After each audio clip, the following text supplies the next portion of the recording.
예, 농림축산검역본부 이명원 과장입니다. 김천이 멀긴 멉니다. 사실은 생소하고 또 전문적인 식견이 필요한 이런 분야에서 또 여러 가지 남북 경협과 관련된 얘기를 할 수 있는 기회를 주셔서 우선 대단히 감사의 말씀을 드리고요. 앞에서 이 AI라든지 혹은 돈열과 같은 가축 질병에 대한 어떤 이런 문제 제기나 현황 파악은 우리 유영수 교수님께서 충분히 말씀을 하셨기 때문에 이런 부분들은 제가 최소화하고 실질적으로 이제 남북이 이런 부분에서 어떻게 공동 대응을 할 수 있는지 하는 부분들에 대해서 몇 가지만 말씀을 드리겠습니다. 여러 가지 가축 질병이 중요한 부분들은 다 이해를 하시겠지만 특히 이제 고병원성 인플루엔자가 중요한 것은 무엇보다도 이게 야생조류와 그 다음에 우리가 가축으로 키우는 조류가 사실은 둘 다 감수성이 있음에도 불구하고 야생조류는 별로 그렇게 피해가 없다는 게 첫 번째 우리가 주목해야 될 점입니다.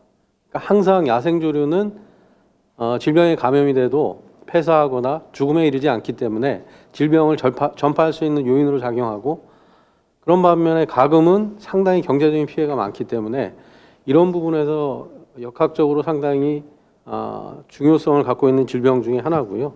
또 하나는 아까 교수님께서 말씀하셨지만 최근에 사람과 동물의 질병이 혹은 사람과 동물의 건강이 결코 둘이 아니다 하는 이데올로기가 상당히 설득력을 갖고 있습니다. 국제적인 강한 어떤 큰 이데올로기로 자리를 잡고 있는데 이걸 우리가 원 헬스라고 합니다.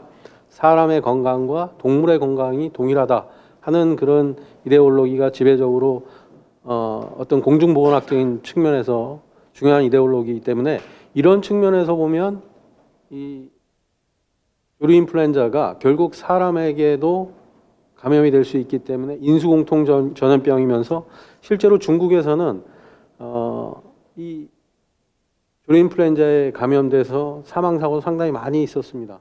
우리가 97년도 처음 홍콩에서 조류 인플루엔자 감염으로 인해서 이제 인체 사망 사고가 처음 생겼지만 지금까지 거의 한 2,000명 가까이의 많은 사람들이 이런 AI에 의해서 실제로 사망을 했기 때문에 상당히 중요한 질병이 아닐 수 없고요. 또 최근에 통계를 빌려보면 국제적으로 볼 때 이제 전국 우리나라를 포함해서 한 62개국에서 발생을 하고 있고, 또 이것들을 지역적으로 보면 아시아나 미주나 유럽이나 아프리카 전혀 구애가 없습니다. 그래서 전 세계적으로 다 이렇게 발생하고 있기 때문에 우리가 이 부분들을 전문 용어로 초국경 질병 이렇게 얘기합니다. 국경이 필요가 없다 이런 얘기죠. 그래서 상당히 이제 초국경 질병이라는 측면에서 이런 AI가 관리하기 어렵고, 또 일단 발생하게 되면 최종적으로 종식하기가 어렵습니다. 그래서 여러 가지 이런 질병학적인 공중보건학적인 측면에서 상당히 관리해야 될 그런 중요한 질병 중에 하나입니다. 이런 우리가 문제의식 속에서 그럼 남북 간의 질병에 대한 연계성 이런 것들을 한번 살펴보면 지금까지 알려진 바에 따르면 아까 제가 서두에 말씀드린 것처럼 야생철새는 감염이 돼도 크게 피해가 없습니다. 그러니까 계속 살아서 똥을 싸게 되면 그 안에 수많은 바이러스를 퍼뜨리게 되고, 이것들이 지금까지 알려진 바에 따르면 국내에 유입되는 가장 중요한 원인으로 이렇게 보고 있고요. 그래서 그런 야생철새가 우리나라에 유입되는 가장 큰 원인이라고 보면 아까 교수님께서도 말씀하셨지만 야생철새가 이동하는 이동 경로가 크게 한 세 가지로 구분을 하는데 이 세 가지 경로가 전부 다 한반도를 지나고 있어요. 그러니까 야생철새가 이동을 하면 항상 한반도를 지나고 있기 때문에 늘 이 야생철새에 의한 AI가 감염될 수 있는 가능성을 늘 갖고 있다는 거죠. 지형학적인 특성입니다. 그래서 한반도 전체가 그렇다고 한다면 한반도 안에 남과 북이 사실은 같이 있기 때문에 그런 아까 아주 정확한 표현이지만 생태축이 하나이죠. 그래서 또 하나 중요한 것은 그런 야생철새가 이 AI를 전파하는 중요한 원인 중에 하나고, 잘 아시는 것처럼 이런 야생철새는 주로 하천이나 수계에 주로 이제 서식하고 있기 때문에 우리나라는 한반도 내에서 사실 하천이나 수계가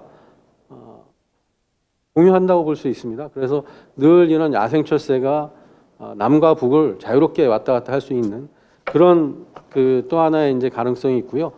또 지금까지 알려진 바에 따르면 중국이 그 AI의 대표적인 상대국입니다.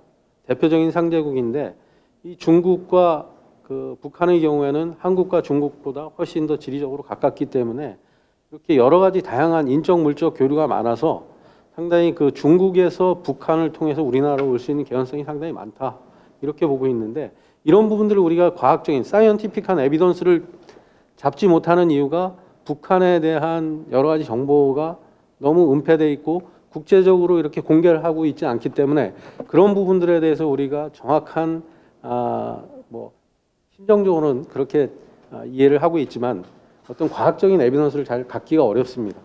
그런 어려움이 있고요.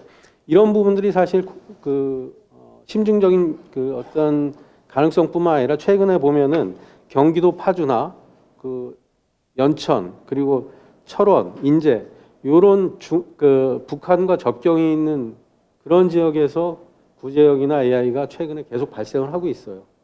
그래서 이런 부분들을 종합적으로 볼 때 이것은 결코 아까 교수님 잘 지적하셨지만 우리 그 남한에서 어떤 강력한 방역 그 정책, 그 다음에 또 여러 가지 다양한 제도를 운영을 한다고 하더라도 원천적으로 막을 수 있는 데는 한계가 있다 이렇게 보여집니다. 그래서 결국은 남과 북이 이런 부분들에 대한 공동 대응이 당연히 필요하다는 당위성을 제가 말씀을 드린 거고 이런 당위성에서 출발해서 본다면 아까 우리 저기 전문위원께서 지적을 하셨지만 그럼 지금까지 그런 여러 가지 그 리미테이션을 알면서 아무런 그 준비가 없었느냐 여러 가지 제약이 있습니다.